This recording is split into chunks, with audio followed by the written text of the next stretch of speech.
For years, I gave myself away piece by piece just to keep the peace. It took a global pandemic to make me see it. When the world shut down back then, there was nowhere left to avoid the obvious, nowhere left to run, no distraction big enough to keep me from finally seeing what was actually happening in my own house and life. That is what got me out of my second toxic and abusive marriage after being in it for years. I realized I was trying to find safety through relationships, and the very effort was inviting in the people who made me feel the least safe. I wasn't choosing danger on purpose, I was choosing familiar. My nervous system had never learned the difference between the two. I have owned a gym for 12 years. I have been the only one supporting myself for this time and beyond. I'm now a licensed therapist, but before that happened, I didn't understand that safety isn't something that someone gives you. It doesn't just happen over time. It is something you build. That's what this video is about. The 10 micro habits I used to prove to myself over and over that I could survive and eventually feel safe.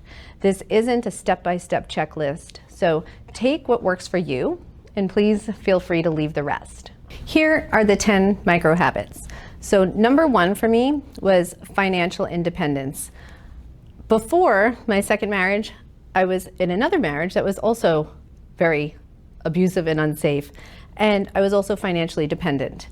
And part of creating safety for me was learning how to literally be financially dependent on myself, to always have my own income. And I know that's hard for a lot of people, but it was essential for me to know that I had something that I could rely on that I created myself.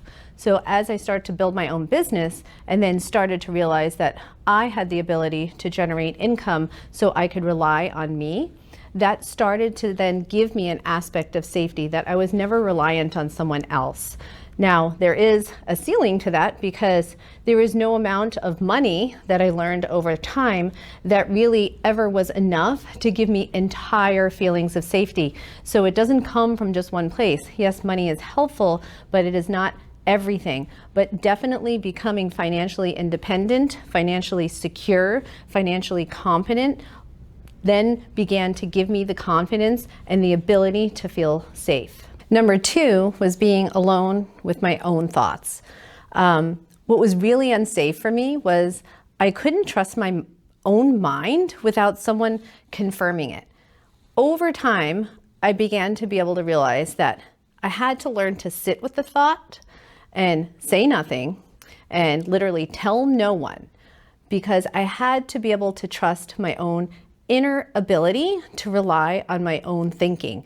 So over time, I began to sit with what it was that I was thinking without looking for confirmation from every single person that what I thought I was thinking was clear. And that was really hard because then literally you're pretty much dependent or codependent on other people for your thinking, so you never can make a secure thought or decision on your own. So over time, I became a lot more confident with just sitting with my thoughts and then working through them and processing through them and being able to trust my own inner judgment. So for a long time, growing up in a household that I was literally told what I should think, what I should feel, what I should develop, how I should be, what was good, what was bad, okay, that begins to shut down somebody's inner sense of self, and they can't then trust their own judgment. So one thing that became a way for me to develop more safety was literally to learn to trust my thinking, okay? How to sort through, how to not act on distorted thinking. One thing that became pivotal for me was using the acronym HALT, which is when you're hungry, angry, anxious, lonely, tired, do nothing, okay? Just wait and sit through those emotions and sit through those thoughts to see if that's something that you actually want to act on. So being able to be alone with my own thoughts and not have to look for someone to come and regulate me was hugely helpful in developing safety. Number three was the gym. The gym helped me to feel safety because I used to feel super unsafe in a gym. When I was in my 20s, I'm in my 50s now, I would walk into a gym and I felt like it belonged to everybody else but me. I felt like I stood out like a sore thumb. And I was like, people like me don't go to gyms. I was told I was unathletic, which was not a true story, right? But there were certain things that I felt when I exposed myself to environments like a gym that I was terrified. But at the same time, I was like, there's nothing to be terrified about. So I started to expose myself slowly, and I would go in. I remember going to the back of the room in the step class, right? Staying back there instead of in the front, right? But slowly exposing myself to situations that generally would make me feel unsafe, did a tremendous amount of work for me, because it made me realize that I can tolerate that feeling of feeling super uncomfortable and actually get through it and get to the other side. So that's another way that I started to build safety, was basically through exposing myself instead of hiding myself away from it. The fourth thing that helped me create a lot of safety was being very discerning on who gets let into my life. So when I felt very unsafe, I would tell everybody, every stranger, my whole story, okay? They had access to everything. And I realized through that process, the more people I told things to, I was actually attracting the wrong type of person to me. So over time, I would hold back very cautiously, not in a very guarded way, but I learned to become more discerning on who was allowed into my life. And that was very important, because the discernment ended up attracting very safe people to me. It was almost kind of like a law of attraction thing, right? If you're behaving unhealthy, you draw unhealthy people towards you. But when you start behaving in a more healthy way, you start attracting more healthy people towards you. So discernment was a huge part of developing or embodying a new inner sense of safety. Years ago, anger used to make me feel very unsafe, and not just other people's anger, but actually my own. So when I felt very unsafe, my anger would come out explosively or like dramatically, and I hated myself for it. I did not like that. And I would walk away and I didn't feel better, like, oh, I told them. I actually felt shame. And that made me feel unsafe, right? So what helped that was learning to feel the anger before I ever acted on it. Anger then became information, not necessarily an emergency that I needed to act on. I was able to feel the anger and then respond and have healthy anger towards the situation. And healthy anger not only made me feel safe, but it also made me proud and confident in who I was. Number 6 was speaking my feelings out loud. That was something that helped me create safety, because when I was unsafe, I wasn't allowed to say what I thought. I remember telling my mom, oh my gosh, I'm so anxious, and I would get yelled at. And again, I'm not dismissing my mother or doing anything like that. I'm over the stuff that I had with my parents years ago. My parents have been deceased for years. Yes, there was a time that I was like, my parents are the worst parents ever. They weren't the model parents, but there were things that they did that like reinforced this sense of unsafety, and then that carried through. So the fact that I couldn't say what I needed to say to my parents freely, it's amazing how then you choose partners who you don't feel safe saying things to. I never felt safe being able to say exactly what I needed to say without thinking I was going to get rejected or shamed or yelled at or dismissed or, whatever. Over time, being able to say my feelings, even if it was small, I would say it anyway.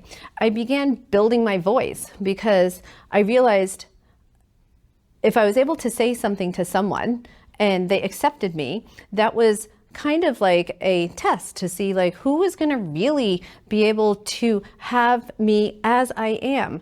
And then being able to really say my thoughts stopped being threatening to relationships around me, simply because the people that were in those relationships were healthy people at that time. So learning to be able to say what I actually felt versus hiding because I was too concerned about what someone else was saying. Walking around feeling like you're concerned about what everybody else is saying does not give you a sense of safety. Being able to confidently say what it is you need to say, that gives you a sense of safety and confidence. Number 7 is Reading people by repair, not connection. So when it was very unsafe for me, I mistook anybody who stayed around me in my relationships as safe just because they were there, whether they were healthy or not healthy, toxic or not toxic, narcissistic or not narcissistic, whatever. Just the fact that somebody was there, right? Codependent, right? Recovered codependent over years. And exposure to that, or building safety, became watching someone who would actually come back into my life after a rupture. So understanding a healthy rupture and repair cycle started to create safety for me, because I then began to see that if there was a rupture and the person or the both of us or whomever could not go through a healthy rupture repair cycle, right? That was something to think about, because for years I was used to arguments where you would have an argument, but it was me who had to adjust or make myself smaller, or like I said, give myself away piece by piece, or I had to do all of these things or assume all the responsibility for the relationship. No, that's not how it should be. Creating safety, a big part of it for me was learning that a rupture repair cycle has a healthy aspect to it. And what does that look like? And then when I started surrounding with myself with people that I could have this healthy rupture repair cycle with, yeah, I started feeling a lot more safe. Number 8 is realizing that safety can come from a place and not just a person. So years ago, I felt like safety had to come with someone I was attached to. Why? Because I was very codependent, right? And I didn't feel safe unless I was attached to somebody. Over time, I began to notice, right, that certain places around me gave me different senses of safety, and I was able to access that feeling very differently. Like, for example, going to Yellowstone or Jackson Hole, Wyoming, right? That changed how my body felt, my internal sense, right? So before I even had words for it back then. So going to places that I recognize, like, oh, my nervous system has settled differently. Safety then had a different address inside of me. It didn't just come from a person. So going for walks in nature, going for walks where I saw water was really, I love streams and lakes and little babbling brooks and things like that. Those places made me feel very safe. Or when I would watch animals out in the wild, that's what I loved about going to Yellowstone or Jackson Hole, is just seeing animals just out in nature. And that changed my sense of safety within me. So I look for places like that on a consistent basis. I go out in nature almost daily, some which way, somehow, so I can get that feeling of settledness and safety inside of me. Number 9 became a worldview with no rules to fail. And what I mean by that is a lot of frameworks I grew up with had rules. Constant rules structured over what was right, what was wrong, what was good, what was bad, how you should behave, how you should not behave, what you should say, what you should not say. All of those, right, I started listening to the rules more than I was listening to myself. So then again, I felt unsafe all the time. So I started listening to things, Taoism, Buddhism, more a spiritual understanding of life. And that started to give me a very different perspective on what was actually going on. So I started to build, because it was free of judgment. A lot of those philosophies were free of judgment. So I started to build a way to have connection to that. And it didn't require perfection to participate in. And being in that type of environment also too helped to foster a sense of safety. Number 10 is relational safety modeled before it was diagnosed. So what that means is the ability to connect with someone and know what a safe relationship even was and what that felt like. In the past, I didn't have that. I didn't know what it felt like to feel safe in a relationship. I was always, again, like I said, walking on eggshells. So one of the things that taught me safety was being able to have a relational model that I was like, okay, I can actually say how I feel.